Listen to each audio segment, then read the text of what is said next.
Hi friends, இன்றைக்கி நான் market போனப்போ டிஃப்ரெண்ட்டாக எது கிடைச்சாலும் வாங்கிட்டு வந்துடுவேன். ஆவாரம் பூ கிடச்சிச்சு எனக்கு. சரி, ஒரு கட்டு 30 ரூபாய் தானே, எதுக்காக யூஸ் ஆகும், நம்ம குளியல் பொடி பண்ணிக்கலாம், இல்லை குளியல் சோப் ஏதாச்சும் பண்ணிக்கிறலான்ட்டு வாங்கிட்டு வந்துட்டேன்.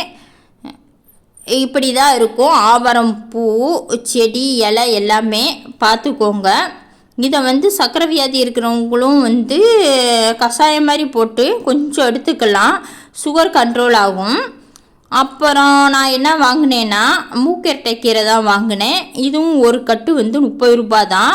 நல்லா ஒரு 2 நாள் சமைக்கலான்னு வச்சுக்கோங்க, 4 பேர் இருக்கிற குடும்பத்துக்கு. பிரண்டை 30 ரூபாய். பிரண்டை எலும்புக்கு நல்லதுன்ட்டு வாங்கிட்டு எப்பயுமே ரெகுலராக நான் சட்னி போடுவேன், அதுக்காண்டி வாங்கிட்டு வந்தேன். இந்த பிரண்டையை நம்ம வீட்டிலையும் ஊட்டி வச்சு வளர்த்துக்கலாம். நமக்கு அப்பப்போ எப்போ தேவையோ நம்ம வீட்டிலையே பறிச்சுக்கிறலாம். இதுதான் நான் முக்கியமாக வாங்கின 3 பொருள்.